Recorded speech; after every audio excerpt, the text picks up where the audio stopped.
बस हमारी जो आदत है वो सुधर जाए तो भगवान को पाना बड़ा आसान हो जाएगा, बड़ा ही आसान हो जाएगा हमारे प्रभु को पाना। लोग सोचते हैं भक्ति तो करे, लेकिन भगवान प्रकट ही नहीं होते, भगवान दर्शन ही नहीं देते, तो भक्ति भी क्यों करे, मत करो। ऐसा थोड़ी होता है। अगर आप चाहते हो कि राम आप तक आए, कन्हैया आप तक आए, तो सबरी मैया का भाव बना लीजिए, सबरी मैया बन जाइए, सबरी मैया जैसे भाव ले आइए। राम को बुलाने की जरूरत नहीं पड़ेगी, राम खुद ही चल कर आ जाएंगे। केवट भैया जैसा भाव बना लीजिए, राम खुद ही आपके आगे हाथ जोड़कर बैठ जाएंगे। पर भाव तो लाइए, ये नहीं है कि भगवान प्रकट नहीं होंगे, मिलेंगे ही नहीं, तो हम क्यों भैया मेहनत करें, हम काहे भजन करें। आप ये सोचिए, क्या आप केवट बने हो कभी? क्या आप वो जंगल के मूल भील बने हो जो राम को इतना सहायता लेकर के आए थे? देखो, कुछ भी ना बनो, हम तो कहते जंगल के मूल भील बन जाओ, हम ये नहीं कहते कि जंगल में रहने लग जाओ। जंगल में रहने वाले कोल भीलों जैसा भाव ले आओ। जंगल के कोल भीलों ने देखा कि राम अपने माता पिता को त्याग करके बंद यहाँ पर वन में अकेले रहने आए हैं, तो पता है उन्होंने क्या किया? उन्होंने कहा ऐसा लगता है ये कोई भगवान है, चलो इनके पास चलते हैं। पर खाली हाथ तो किसी के घर नहीं जाया जाता, क्योंकि अगर आप खाली हाथ जाओगे तो खाली हाथ आओगे।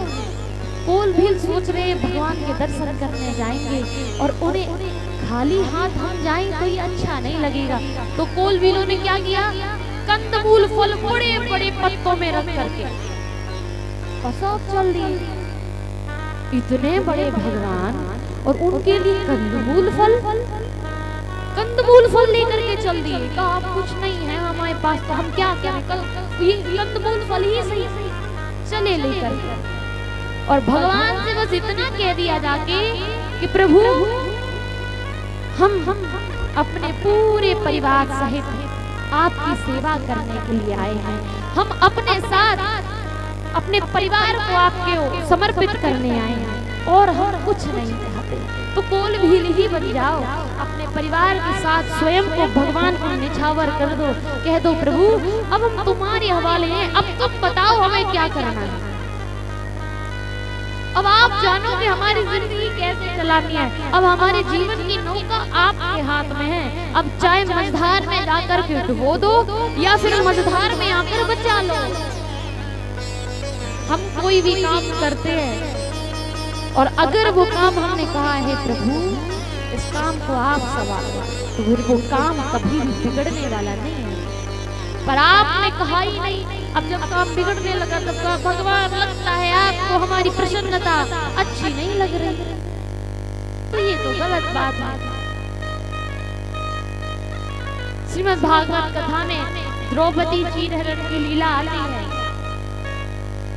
द्रौपदी ने एक बार कन्हैया से गुस्सा करके कहा वैसे तो तुम मेरे भाई बनते हो, लेकिन जब पांडव हमारा ये सारा दृश्य देख रहे थे मेरे पति, जब कौरव हमारे साथ इतना बुरा कर रहे थे, हमारे इस वस्त्र को हमारी साड़ी को खींच रहे थे, तब तुम कहाँ देख रहे थे? तुम्हें नजर नहीं आया कि तुम्हारी बहन की लाज बच रही? और तुम्हारे होते हुए मेरे पति इस शर्त में कैसे हार गए? ये पासा खेला, जुआ खेला उन्होंने, तुम्हारे होते हुए मेरे पति कैसे हार गए? क्योंकि तुम्हें पता है हमारे पति कभी झूठ नहीं बोलते, वो पाप नहीं करते, फिर भी हार गए। कन्हैया ने कहा बहन जरा अपने पतियों से पूछ, क्या इन्होंने काम शुरू करने से पहले मुझे बुलाया था क्या? क्या इसने कहा था कि कन्हैया मैं खेल शुरू करने जा रहा हूँ, आओ हमारी रक्षा करो? अपने पांचों पतियों से पूछ ले, एक ने भी मुझे याद नहीं किया।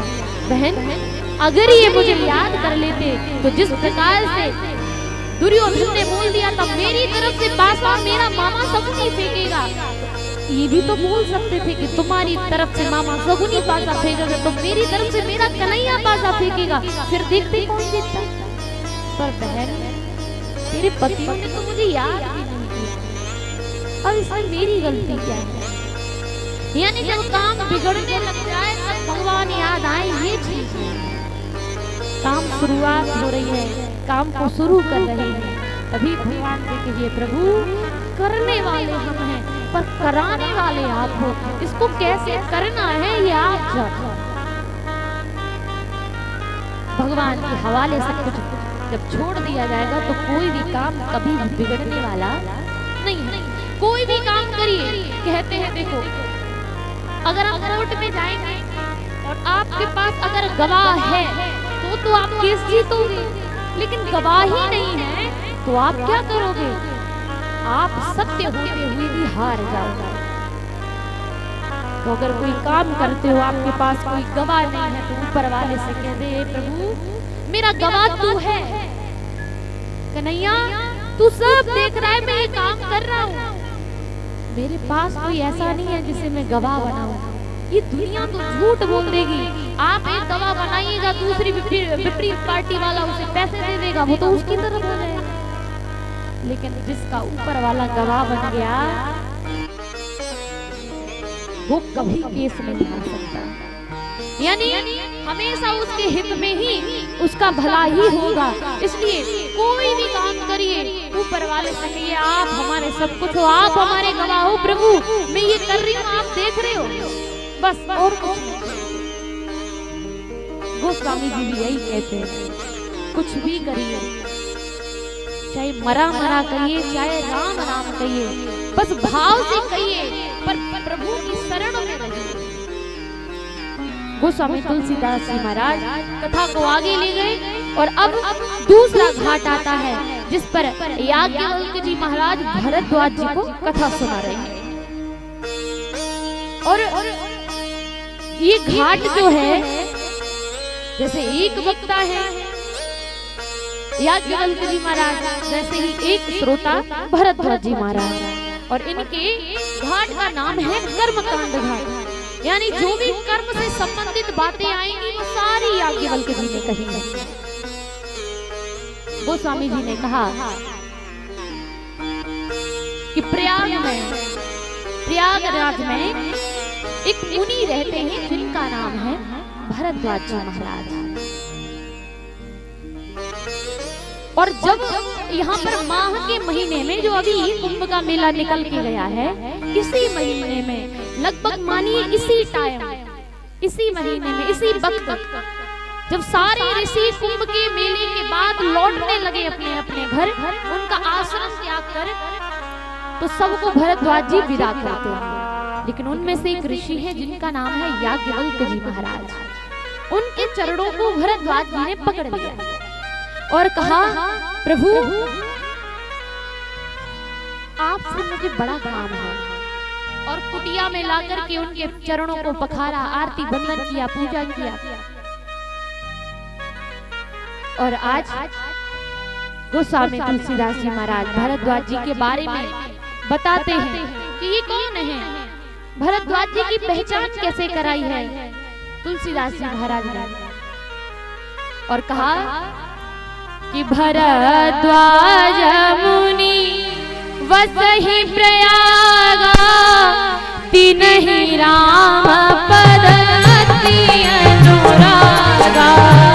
भरद्वाज मुनि वसहि प्रयागा, तिन्हि राम पद अति अनुरागा।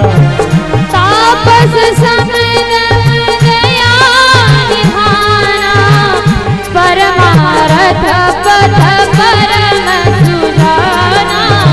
ये तापस समगम दया निधाना, परमारथ पथ परम सुजाना।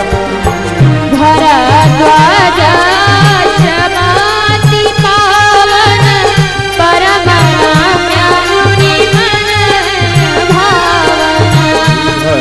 भरद्वाज आश्रम अति पावन परम रम्य मुनि भरे मन भावन। जय सिया राम जय सिया राम जय सिया राम जय सिया राम सिया राम जय सिया राम जय सिया राम जय सिया राम। गोस्वामी तुलसीदास जी ने कहा, भरद्वाज मुनि वसहि प्रयागा। भरद्वाज नाम के एक मुनि हैं जो प्रयाग में बसते हैं। ते नहीं राम पद अति अनुरागा, राम के चरणों में अति अनुराग है।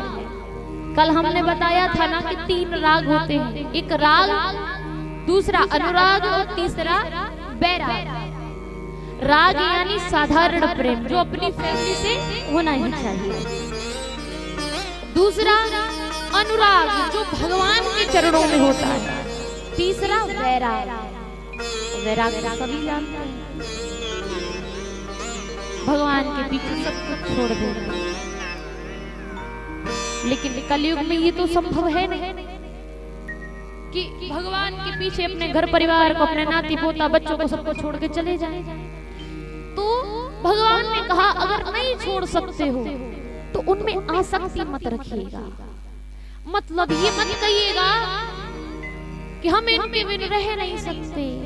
अब तुम्हारी उम्र हो गई है 50 साल और आप कह रहे हो हम रह नहीं सकते अपने बालक के बिना, अपने पोता के बिना तो बिल्कुल नहीं रह सकते, नाती पोता के बिना तो कतई नहीं रह सकते। ये बिल्कुल गलत है। घर में रहिए। भगवान कहते हैं अब जो कलयुग में वैराग है वो इस प्रकार का है कि घर में ही रह करके भगवान की पूजा करिए, लेकिन आसक्ति मत बनाइएगा। ये मत कहिए कि रसगुल्ले में मन है और बैराग ले बैठे पर रसगुल्ले से जी नहीं हट रहा, मुंह में पानी आ रहा, रसगुल्ला कैसे भी नहीं आता। यानी तुम्हें अपने मन पर कंट्रोल नहीं है, आपने अपनी आसक्ति रसगुल्ले की प्रति बढ़ा रखी है। तो कहाँ बैराग? बैराग कैसा कि सामने चीज रखी है, आपकी फेवरेट चीज है, पर आपको बैराग हो गया है, मन में ही नहीं आएगा किसको खाओ। ये बैराग। घर में रहकर भी आप बैराग ही बन सकते हो, अपने परिवार के साथ रह करके उन्हें देख कर भी आप बैरागी बन सकते हो। बस उनमें आसक्ति मत रखिएगा। साथ रहिए, पर ये नहीं कि वो नहीं है तो आप सांस ही नहीं ले पाते। तो भरद्वाज जी महाराज जैसे ही भगवान के चरणों में अति अनुराग रखने वाले, भगवान के चरणों में बहुत प्रेम है। इनके कई आश्रम हैं और आज याज्ञवल्क्य जी महाराज के चरणों को पकड़ लिया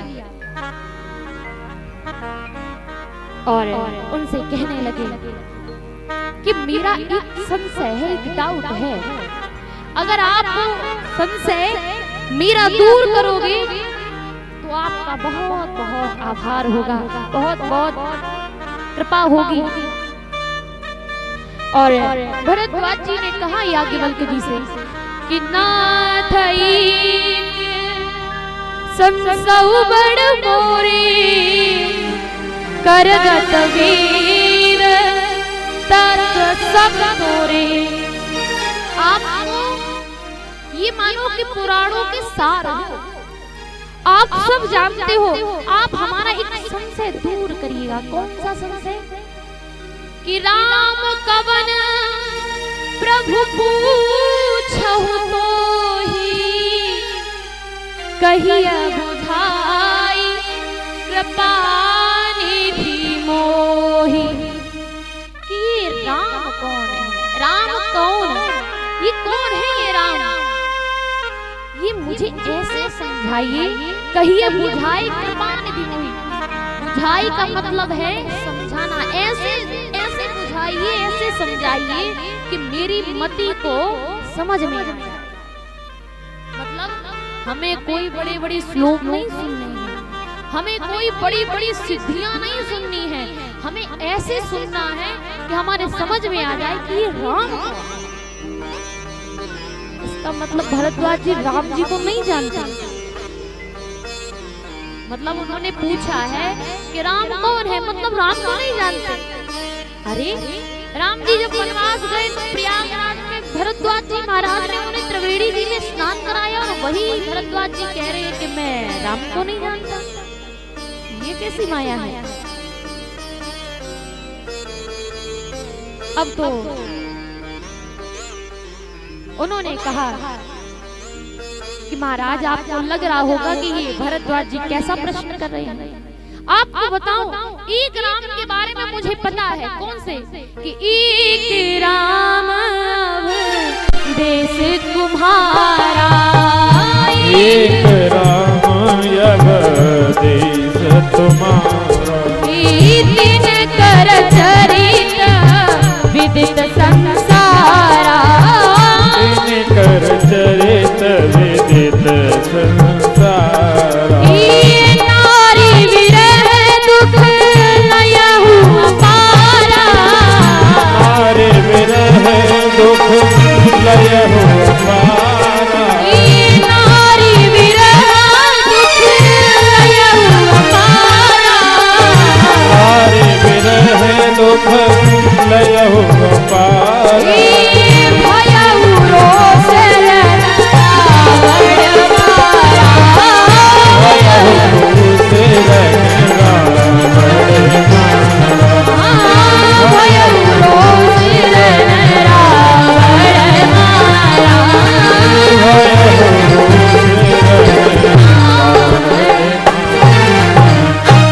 एक राम को मैं जानता हूँ, एक राम अवधेश कुमारा, एक राम को मैं जानता हूँ जो अवध के राजा दशरथ के पुत्र हैं और उनके आंगन में खेल रहे हैं। इन राम को तो मैं भी जानता हूँ। अरे वो राम जो पिता की आज्ञा से वन चले आए, सीता मैया का हरण हुआ तो क्रोध में आकर के रावण को मार दिया। इन राम को मैं भी जानता हूँ। लेकिन याज्ञवल्क्य जी महाराज, क्या जिन राम को मैं जानता हूँ उन्हीं राम को शिवजी महाराज भी भजते हैं क्या? क्या वही शिवजी महाराज उन्हीं राम जी को भजते हैं या उनके राम जी अलग हैं? जो दिन रात बाबा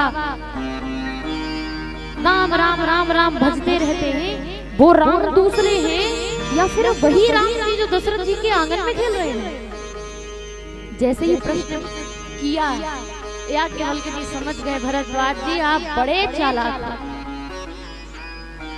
आप मूढ़ बन करके गूढ़ कथा जानना चाहते हो, इसलिए ऐसे प्रश्न कर रहे हो। अरे आप तो सब जानते हो फिर भी बावरे बन रहे हो। अरे अगर किसी से ज्ञान प्राप्त करना हो और आप उसके सामने ज्ञानी बनकर चले जाओ, यानी आप किसी के पास जा रहे हो कुछ पाने के लिए, आपको कुछ ज्ञान प्राप्त करना है और आप ज्ञानी बनकर चले जाओ, तो वो बेचारा आपको क्या ज्ञान देगा? आप तो खुद ही ज्ञानी बनकर आए हो। तो अगर किसी से ज्ञान प्राप्त करना हो तो अज्ञानी बनकर के जाओ, मूर्ख बनकर के जाओ, तब ना वो आपको कुछ समझाएगा, ना वो आपको कुछ समझाए। आप कहें ये तो हमें आता है, नहीं। क्या भरद्वाज जी को नहीं पता कि राम कौन है? फिर भी याज्ञवल्क्य जी से मूर्ख बनकर के प्रश्न कर रहे हैं कि मैं नहीं जानता कि राम कौन है। इसीलिए भरद्वाज जी महाराज ने जान लिया उनकी मति को, और अब उन्होंने कहा ठीक है, मैं आपको बताता हूँ कि राम कौन है। उससे पहले मैं आपको दूसरी कथा की ओर ले चलता हूँ। और दूसरी कथा की ओर ले जाने से पहले उन्होंने कहा देखो, ये राम कथा बड़ी ही मूल्यवान है, क्योंकि राम कथा शशि किरण समाना, संत चकोर करे ही जी पाना। राम कथा क्या है? राम कथा शशि किरण समाना, राम कथा चंद्रमा की किरणों के समान है। जिस प्रकार से एक चकोर पक्षी चंद्रमा की ओर उसकी किरणों का रसपान करता रहता है, उसी प्रकार से ये राम कथा भी एक शशि यानी चंद्रमा की किरणों के समान है जो मुनियों को शीतलता देती है। चंद्रमा ये नहीं कि किसी एक व्यक्ति विशेष को सुंदरता देता है या शीतलता देता है, नहीं, वो पूरी दुनिया को शीतलता देता है। फिर वो चाहे पशु हो, पापी हो, पुण्य वाला इंसान हो, चाहे खूब अधर्मी हो, वो सबको बराबर अपनी शीतलता देता है। उसी प्रकार से राम कथा भी उन्हीं शशि किरण के समान है जो सभी को बराबर पुण्य देती है। उसमें ये नहीं देखता कि कौन करवा रहा है, कौन कर रहा है, कौन सुन रहा है। ओनली राम कथा को अपने हृदय में धारण करने से उसका कल्याण हो जाएगा। बट आप सोच करके तो बैठो, समझ करके तो बैठे को हमें राम कथा सुननी है, ये सबका उद्धार करती है।